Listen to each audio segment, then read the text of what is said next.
আজকে আমি আপনাদের চাঁদ সম্পর্কে বলবো।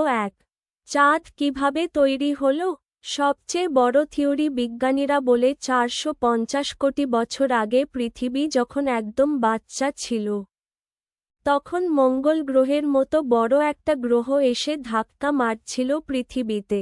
ওই গ্রহের নাম ছিল থেয়া। ধাক্কা এত জোরে ছিল যে পৃথিবী আর থেয়া দুইটারই টুকরা মহাকাশে ছিটকে গেল। সেই গরম ধুলা আর পাথর পৃথিবীর চারপাশে ঘুরতে ঘুরতে জোড়া লেগে লেগে চাঁদ হয়ে গেল। এটাকে বলে জায়ান্ট ইম্প্যাক্ট থিওরি। নাসার বিজ্ঞানীরাও এটাকেই সবচেয়ে ঠিক মনে করে। 2. তারপর কি হলো। শুরুতে চাঁদ ছিল পৃথিবীর একদম কাছে আর আগুনের বলের মতো। ধীরে ধীরে ঠান্ডা হলো, উপরে শক্ত খোলস পড়ল, আর পৃথিবী থেকে আস্তে আস্তে দূরে সরে যাচ্ছে।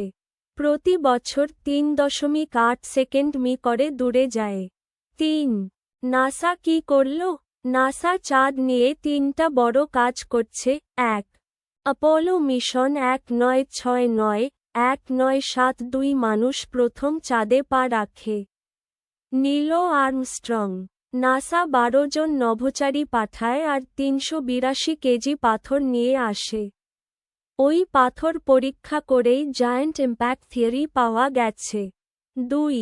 Lunar orbiter plus LRO। নাসার স্যাটেলাইট চাঁদের 3D ম্যাপ বানাইছে। কোথায় বরফ আছে, কোথায় গর্ত সব বের করছে। 3. Artemis programme. এখনকার প্ল্যান, নাসা আবার মানুষ পাঠাবে 2026-2027 সালে। এবার শুধু ঘুরতে না, চাঁদে ঘর বানাবে। কারণ চাঁদে বরফ আছে, ওই বরফ থেকে পানি আর অক্সিজেন বানানো যাবে।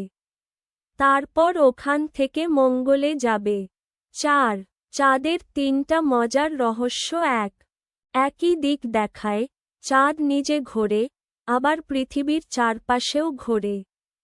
তাই আমরা চাঁদের একটা দিকই দেখি, উল্টা দিকটাকে বলে ডার্ক সাইড। 2. চাঁদে ভূমিকম্প হয়, নাসার যন্ত্রে ধরা পড়ছে। ভিতরে এখনও একটু গরম আছে। 3. চাঁদের বয়স, চাঁদের পাথর পৃথিবীর পাথরের চেয়ে পুরান। তাই বিজ্ঞানীরা বলে চাঁদই আমাদের সৌরজগতের ডায়েরি। যদি ভিডিওটি ভালো লাগে তাহলে লাইক, সাবস্ক্রাইব করবেন। ধন্যবাদ।